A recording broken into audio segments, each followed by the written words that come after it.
Okay. Good evening, everybody who is listening. I like you to be with you again as teacher Janvier. Today we are going to be together to study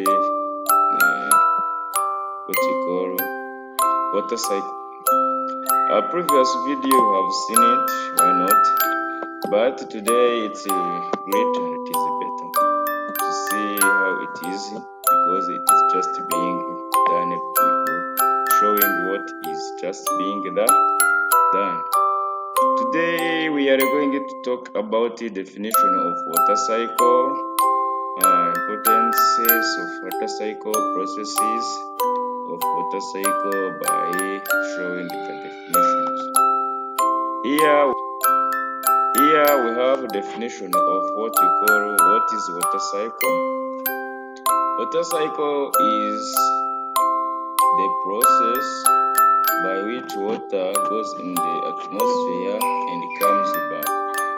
It means that when the water goes in the atmosphere and comes back, that is what we call water cycle. Processes involved in a water cycle have evaporation, condensation, precipitation, runoff, transpiration, and evapotranspiration. Here I've just tried to make a short video which is explaining how the process of water cycle is being done. We have different components of water cycle. We have clouds, sun, oceans, and mountains. Those are the components which are needed. The processes which are being involved there, we have evaporation, condensation, and precipitation. These are mainly three processes of water cycle. Then as we can continue also and see they are just involving and showing us where the first step started by evaporation, where water just is being turned into water vapor and due to the sun. When the sun hits the water goes into atmosphere. After that, we have also condensation, where evaporated water turns into water and it comes down on the earth surface in a form of rain. That is what we call precipitation. Here we have the nature which is showing how the rain is raining. We have man who is moving, giraffe which is eating, a bird which is flying, and the river on there. That means that when the rain is raining, everything turns to change. Here also we have the nature which is showing how the rain is raining.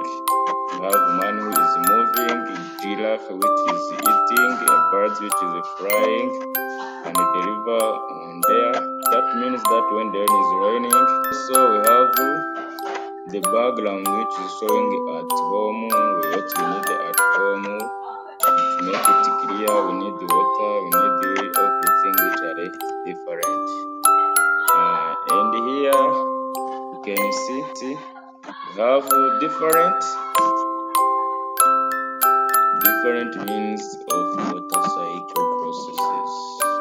As I said before, evaporation means the process by which water turns into water vapor. Condensation means the process of water vapor turns into water. Transpiration means the process by which plants lose their water in form of water vapor. Precipitation means the way rain falls on the earth surface. Runoff means the movement of water on the earth surface, while transpiration means the way the water released by plants turns into water vapor and go to atmosphere. See, we have different means of water cycle processes. As I said before, evaporation means the process by which water turns into water vapor. Condensation means the process of water vapor turns into water. Transpiration means the process by which plants lose their water in form of water vapor. Precipitation means the way rain falls